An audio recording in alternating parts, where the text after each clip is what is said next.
วัสดีครับวันนี้มาพบกับช่อง I am กระเบือให้เสียงภาษาไทยโดย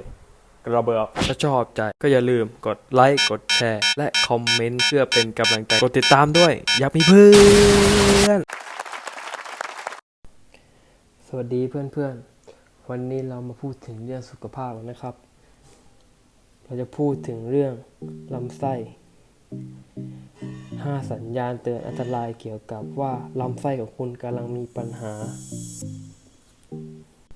เชิญไปรับชมรับฟังได้เลยนะครับสาเหตุที่ลำไส้ของเราเริ่มมีปัญหา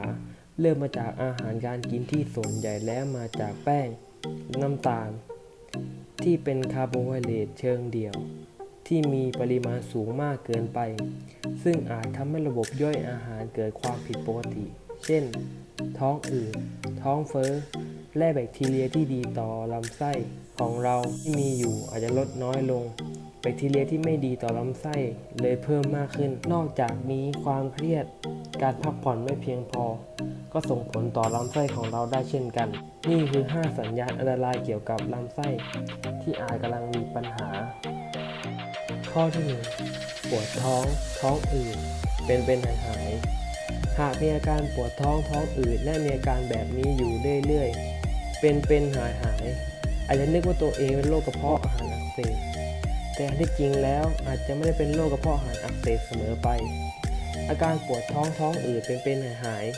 เกิดขึ้นได้หลายสาเหตุแต่มาแสดงอาการที่ลำไส้ของเราเช่นทานอาหารที่มีแป้งน้ำตาลคาร์โบไฮเดรตสูงมากเกินไป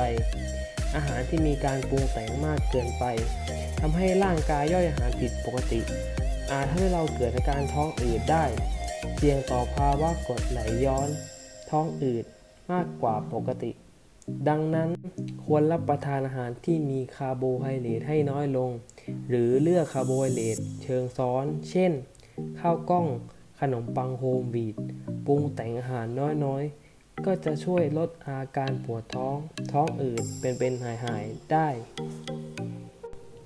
2. น้ำหนักขึ้นลงผิดปกติน้ำหนักมากขึ้นหรือลดลงทั้งที่ไม่ได้กินมากหรือน้อยไปกว่าเดิม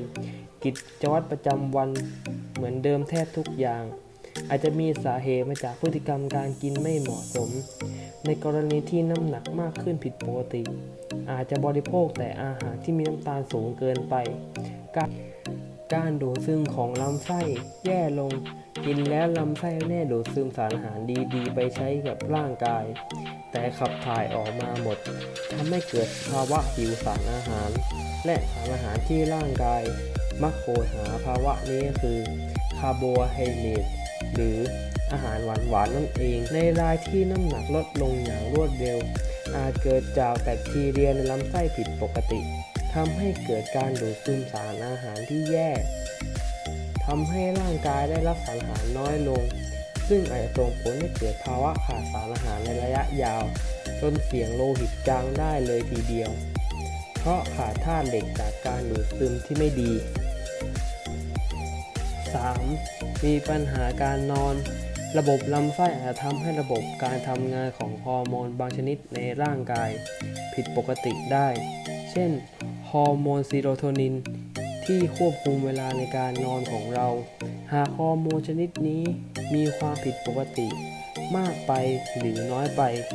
ก็ทำให้การนอนหลับของเรายากมากขึ้นนอนไม่ค่อยหลับนอนหลับไม่สนิทเป็นต้น 4. เกิดภาวะทนทานอาหารไม่ได้